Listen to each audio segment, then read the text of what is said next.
Oi, eu sou Vieira Júnior Sou a Maria Vitória. e juntos nós estamos aprendendo com a palavra. Hoje nós vamos ler Mateus, capítulo 16, versículo 1. o título. O fermento dos fariseus.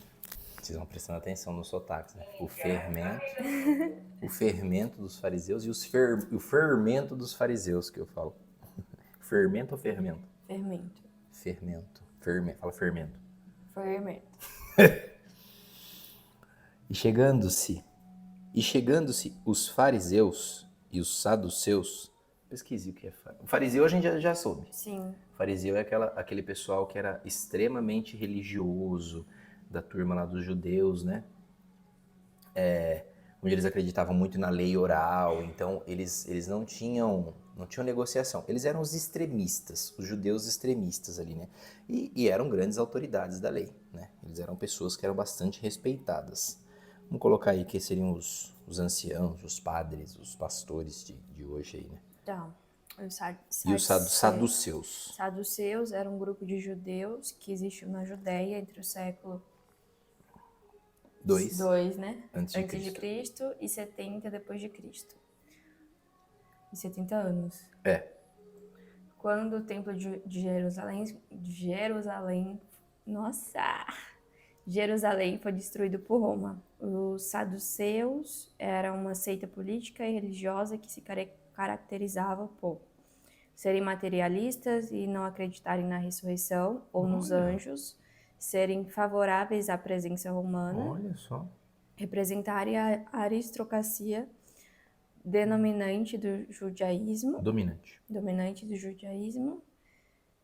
insistirem na interpretação literal da lei escrita, servirem no sinédrio e conselho da cidade que organizavam tribunais e regulações. Que interessante.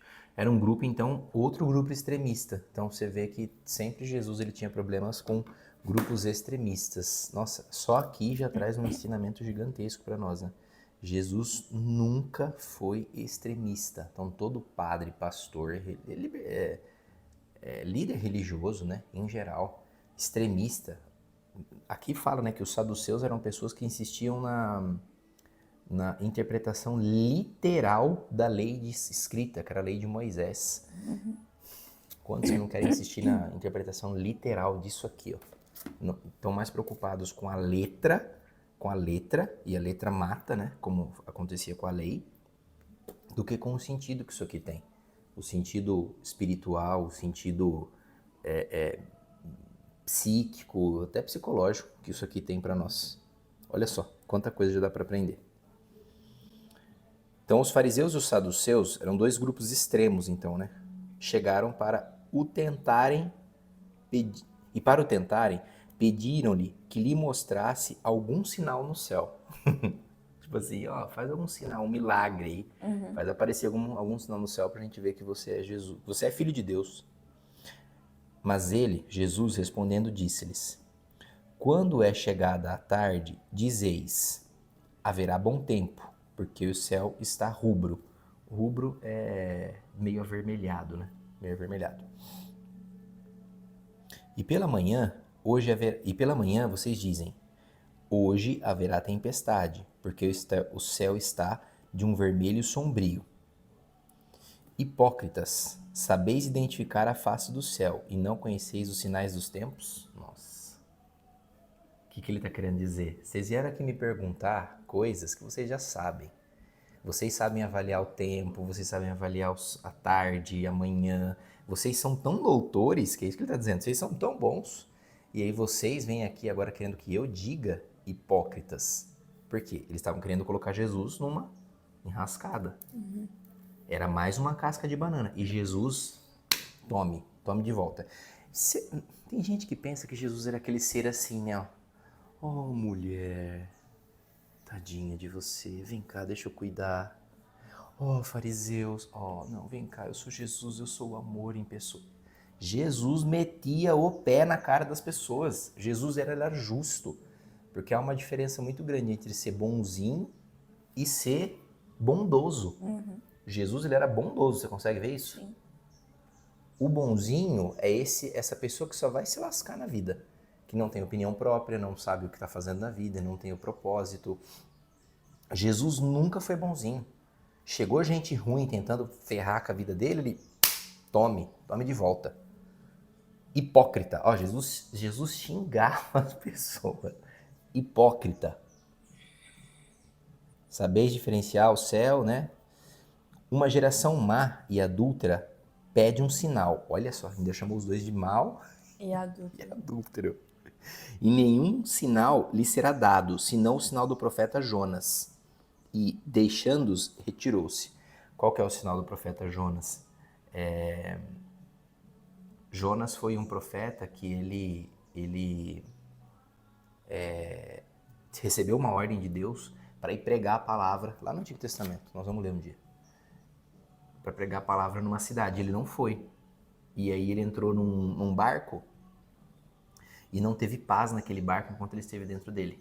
Veio tempestade, e aí os marinheiros jogavam tudo fora de dentro do barco, para o barco ficar leve, né, para não afundar. Jogavam tudo, ao ponto que eles ficaram sem comida, sem nada. E a tempestade não passava. Aí jogaram Jonas, porque o Jonas veio e falou assim, não, o culpado sou eu estou escondido aqui, o capitão não sabia. Eu estou escondido aqui, e essa tempestade é porque Deus está me castigando. Aí eles jogaram o Jonas fora, na água, no mar. Nossa. E a tempestade parou. Ou seja, é isso que Jesus está dizendo. Uma geração má e adúltera pede um sinal, e nenhum sinal será dado senão o sinal do profeta Jonas. O que é o sinal do profeta Jonas? Sua vida não vai ter paz se você viver nisso aqui. Ó. Maldade, adultério. Uma geração adúltera e má. Você está entendendo por que é que hoje a gente vê muitas igrejas, né? Sem criticar assim, as igrejas, mas você chega lá, você mesmo já falou, o que você escuta?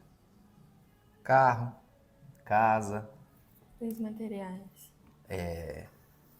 seu emprego novo, seu salário novo, sua vida abençoada.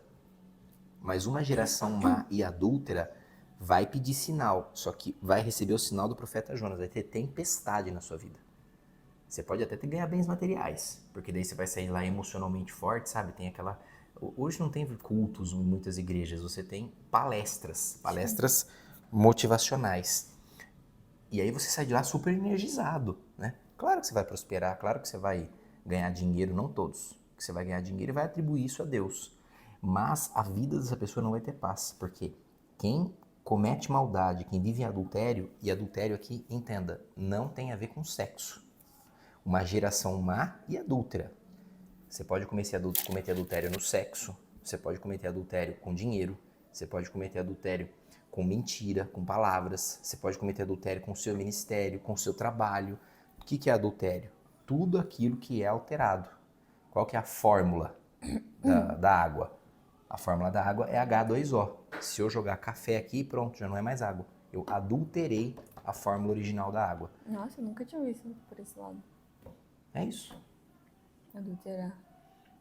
Por exemplo, quando você vai no posto de gasolina, que fala assim, o posto foi fechado porque a gasolina foi...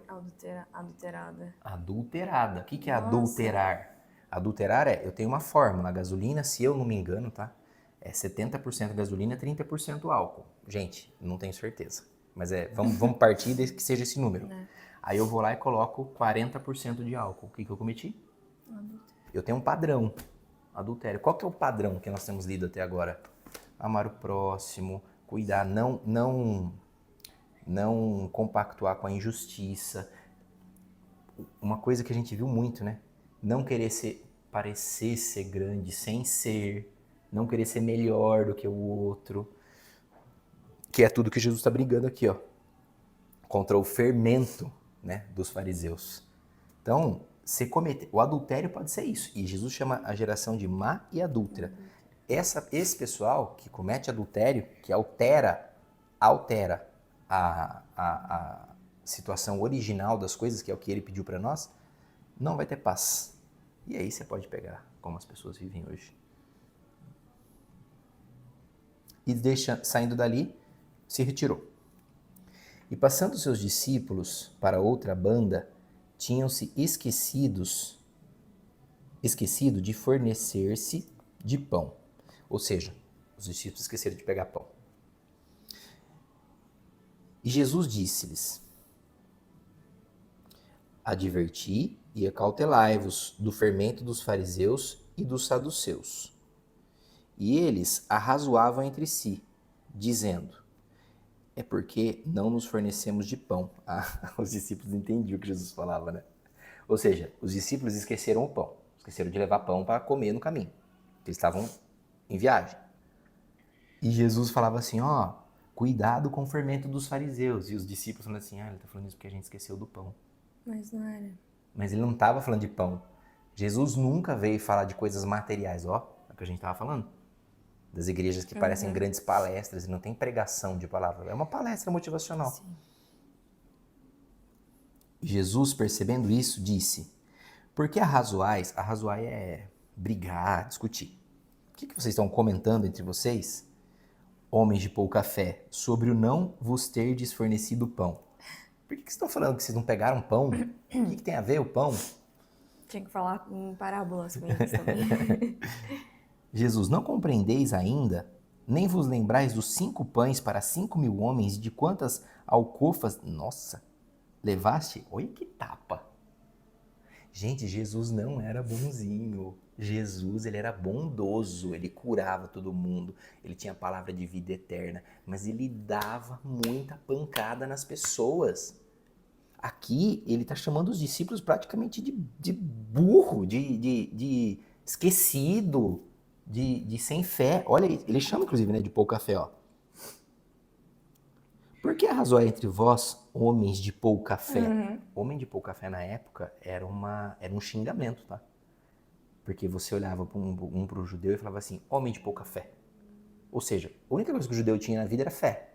Você é um homem de pouca fé. Era tipo um xingamento, era uma afronta, tá?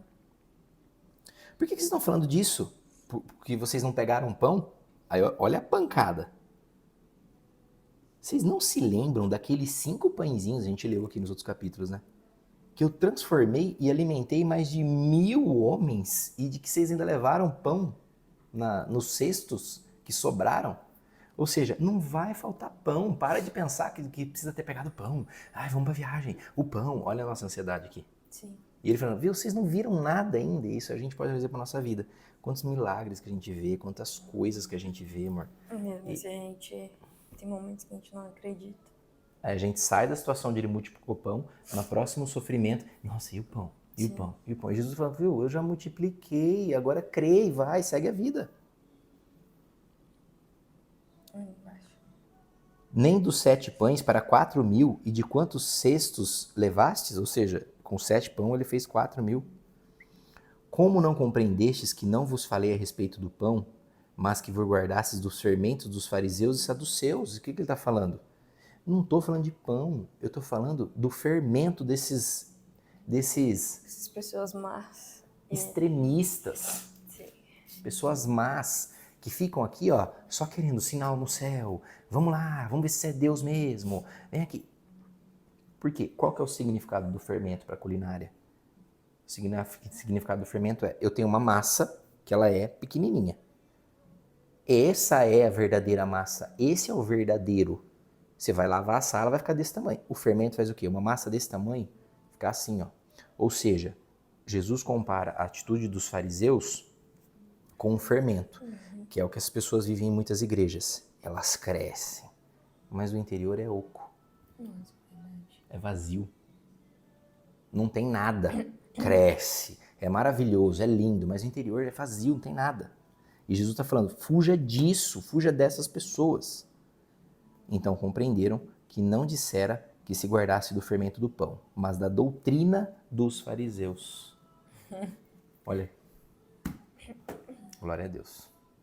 Até a próxima. Tchau. Tchau.